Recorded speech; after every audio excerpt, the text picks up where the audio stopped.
Delhi car வெடிப்பு சம்பவம் தொடர்பாக 3 மருத்துவர்கள் உட்பட தற்போது வரை மொத்தம் 8 பேர் கைது செய்யப்பட்டிருக்கிறார்கள். கார் வெடிப்பு சம்பவம் தொடர்பாக எந்த தீவிரவாத குழுவும் தற்போது வரை பொறுப்பேற்கவில்லை. ஹோண்டாய் i10 காரிலிருந்துதான் முதலில் வெடிகுண்டு வெடித்ததாக தகவல்களானது வெளியாகியிருக்கிறது.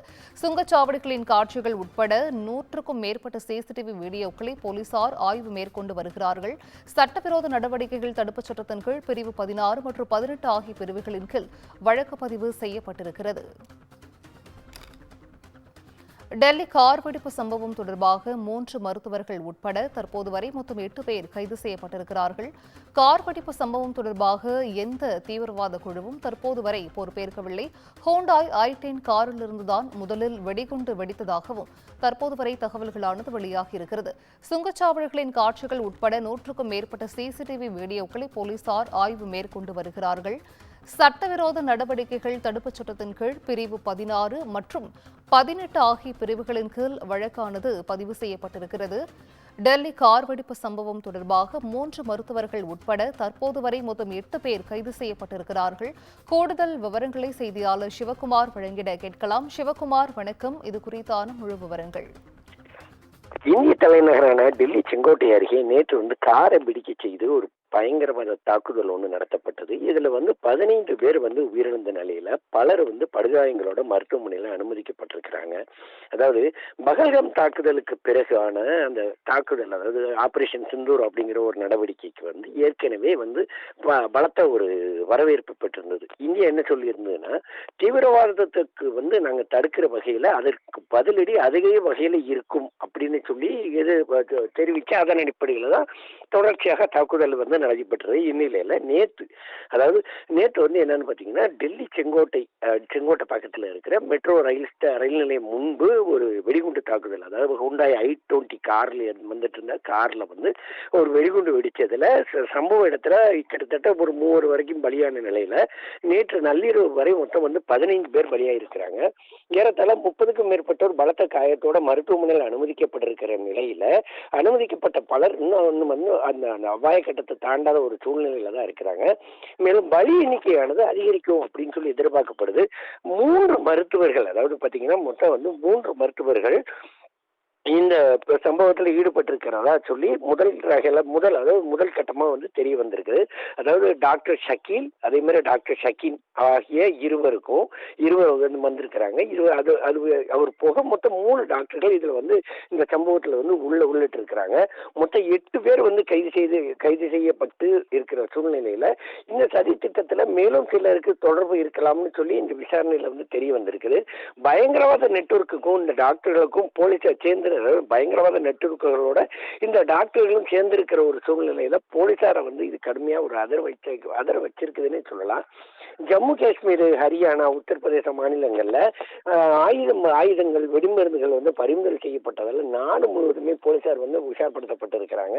இந்த அதிர்ச்சியிலிருந்து மீள்றதுக்குள்ள டெல்லியில நேற்று மீண்டும் ஒரு அதே மாதிரி பயங்கரவாத தாக்குதல் ஒன்று நடந்தது. எப்படின்னு பாத்தீங்கன்னா, முதல்ல சொன்ன அந்த தாக்குதல் நடந்தது 6:52 மணி அளவு சிக்னல்ல மெதுவா போய்கிட்டு இருந்த ஒரு சூழ்நிலையில ஹுண்டாய் i20 கார்ல இருந்து திடீர்னு பயங்கர சத்தத்தோட தான் இது வெடிச்சு செதறிச்சு. இதுல அருகில இருந்த 6 காரு, 2 ரிக்ஷாக்கள், ஒரு ஆட்டோ ஆகியவை தீப்பிடிச்சு எரிஞ்ச ஒரு சூழ்நிலையில அந்த பகுதியில் இருந்த மக்கள் அலறி அடிச்சு பயந்து ஓடினாங்க. மேலும் பாத்தீங்கன்னா, இதனை அடுத்து உடனடியாக இந்த வழக்கு, அதாவது அந்த சம்பவம் குறித்து விசாரிக்கிறதுக்காக NIA, அதே மாதிரி NSG, அதே மாதிரி போலீசார் ஆகியோர் களமிறங்கி அதன் அடிப்படையில விசாரணை துவங்கினாங்க.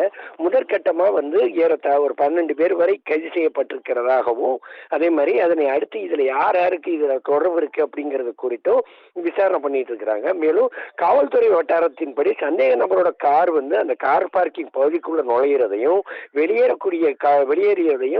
காட்டக்கூடிய சிசிடிவி காட்சிகளையும் டெல்லி போலீசார் எடுத்திருக்கிறாங்க. அதே நேரத்துல சந்தேக நபர் கார்ல தனியாக இருந்தார் என்பதை காட்சிகள் சுட்டிக்காட்டுகின்றன அப்படின்னும், புலனாய்வாளர்கள் இப்போதைக்கு அந்த கார் த்ரக்யாஞ்ச் அப்படிங்கிற பகுதிக்கு போறதை நோக்கி போயிட்டு இருக்கும்போதுதான் இந்த மாதிரி ஒரு சம்பவம் நடந்திருக்கிறத கண்டுபிடிச்சிருக்கிறாங்க.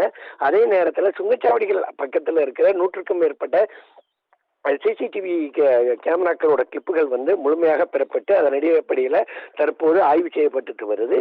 மேலும் இந்த குண்டுவெடிப்பு வழக்கில் தொடர்புடைய அந்த டாக்டர்கள் உள்ளிட்டோர் மீது நாட்டின் இறையாண்மைக்கும் ஒற்றுமைக்கும் சட்டவிரோத ஊர்வலைக்கும் வகையிலையும் சட்டவிரோத நடவடிக்கைகளை தடுக்கும் வகையிலும் நேற்று நடைபெற்ற வெடிகுண்டு பிரிவு வழக்கின் கீழ் பிரிவு 16 மற்றும் 18 கீழ் வழக்கு பதிவு செய்யப்பட்டு அவர்கள் வந்து விசாரணையில் இருக்கிறாங்க. மேலும் பார்த்தீங்கன்னா இறப்போட எண்ணிக்கை அப்படிங்கிறத பொறுத்த மட்டும் பார்த்தீங்கன்னா ஏறத்தாழ 30க்கும் மேற்பட்டோர் வந்து படுகாயமடைந்து மருத்துவமனையில் வந்து அனுமதிக்கப்பட்டிருக்கிற நிலையில இதுவரை 8க்கும் மேற்பட்ட 15 பேர் வந்து பலியாக இருக்கிறாங்க.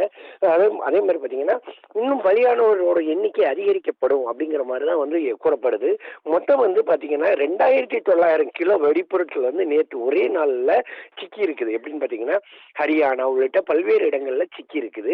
மேலும் வந்து பார்த்தீங்கன்னா நாடு முழுவதுமே இதனால வந்து பாதுகாப்பு வந்து பலப்படுத்தப்பட்டிருக்கு. அதாவது கடற்கரையோர எல்கைகளை ஒட்டியுள்ள பகுதிகள் எல்லாமே பலப்படுத்தப்பட்டிருக்குது.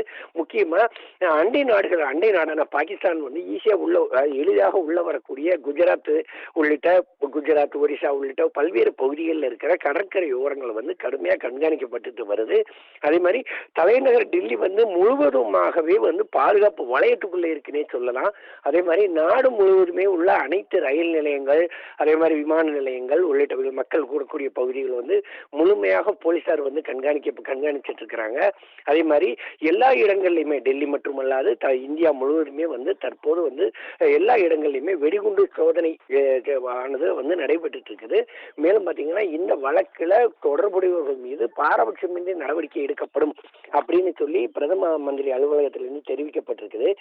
தீவிரவாத குழுக்கள் ஏதேனும், அதாவது சிந்தூர் விவகாரத்துல தக்க பதிலடி கொடுக்கப்படும் அப்படிங்கிற மாதிரி ஏற்கனவே பாகிஸ்தான் கூறியிருந்த நிலையில டெல்லி மாநகரோட மையப்பகுதியான செங்கோட்டையில நடைபெற்ற இந்த தாக்குதலுக்கு தற்போது வரை எந்த இயக்கமும் பொறுப்பேற்காத ஒரு சூழ்நிலையில இதுக்கு வந்து ISI அதுக்கு வந்து தொடர்பு இருக்குமா அப்படிங்கிறது குறித்தும் தற்போது விசாரணை நடைபெற்று இருக்குது.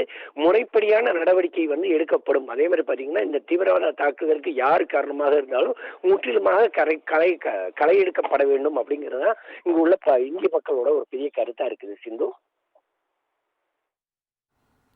நன்றி சிவகுமார். விரிவான விவரங்களை வழங்கியமைக்கு நன்றி.